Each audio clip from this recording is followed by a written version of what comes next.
Hi, I just want to take this time an opportunity to thank the universe and God sa sobrang laki ng improvement na pinagbago ko ngayon sa buhay ko. Na yung mga prayer ko lang dati, yung mga wishes ko lang dati, nasagot na. So, ayun. And I just want to say na it all started nung sinabi ko sa sarili ko na I'm ready to welcome all my desires. I am ready to embrace it and fulfill it. Marami na kaming negosyo ni Ben, although nasa corporate world pa rin kami. So, ganun talaga kasi bibili na kami ng pangalawang bahay namin. Maybe this month. Siguro after na lang ng bakasyon namin sa New York yung full details dito. So yes, 3 cars, isang van, 2 motor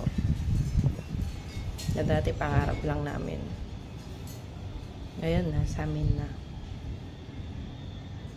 So sobrang thankful ko talaga sa lahat ng pinagdaanan ko. Importante ang disiplina at pagdadasal, yung consistency mo sa gusto mong gawin, at sa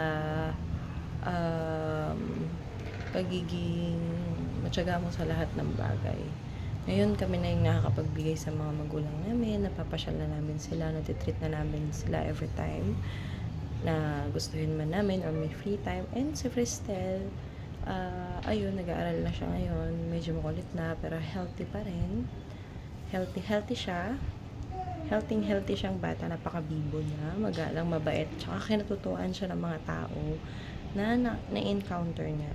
Na-adore siya. Nakakatuwang bata si Cristel. Kung isipin ko lang dati yung mga pinagdadaanan ko, yung buhay ko noon, hindi ko na-expect na mangyayari yung ganitong bagay. So, ayun. Consistency lang talaga sa mga desires mo. Tsaka, laging magpaka-humble. Laging maging grounded.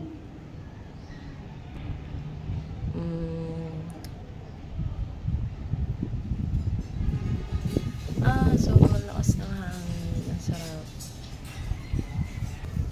So, yun. Stay tuned na lang siguro sa iba pang video ng mga kaganapan sa buhay ko. And kung may masasabi man ako sa Linset Iris noong mga nakaraang taon, ito lang yung masasabi ko sa'yo. Kapit lang, tibayan nyo lang ni Ben, lalong-lalo ka na, maging matalino ka sa mga tao pinapakasamahan mo, at huwag kang bibitaw sa mga pangarap mo. Lagi ka maniniwala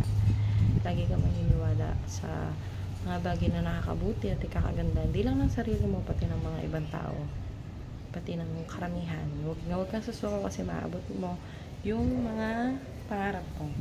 Okay? Gusto kong sabihin sa Linset noon, kung mapapanood niya man to ngayon, na kung dati hindi niya alam kung paano siya makakaipon, ngayon hindi niya na alam kung saan ilalagay yung pera niya. Sobrang dami. Siguro lahat na ng bangko na paglagyan niya na. At gusto ko sabihin sa Linset noon na ikaw na ngayon yung tumutulong sa mga tao. Ikaw na ngayon yung nilalapitan para manghingi ng tulong. Nakakatuwa. By the way, ang ganda nitong Sun Evolve, no? Sun Evolve Sunscreen by Esso-Skin. Tsaka yung pangarap mo nga palang Esso-Skin. This video is for your Linset lang kasi. So yun. I am talking to myself in this video. So, yun. May 1 year supply ka na. Higit pa sa mga gusto mong Esso-Skin. Nakakapunta ka na sa mga event ni CA, Mr. Nomer, tsaka ni Sir Jun Doria. Nakapunta ka na sa Astronaut Star. May mga connections ka sa kanila. And bago mo pala narating yun. So, grabe yung shadow work at inner work din talaga. So, yan. Huwag kasi suko. And sobrang thankful ko talaga. Always stay in the state of gratitude. Bye! Mamaya naman ulit.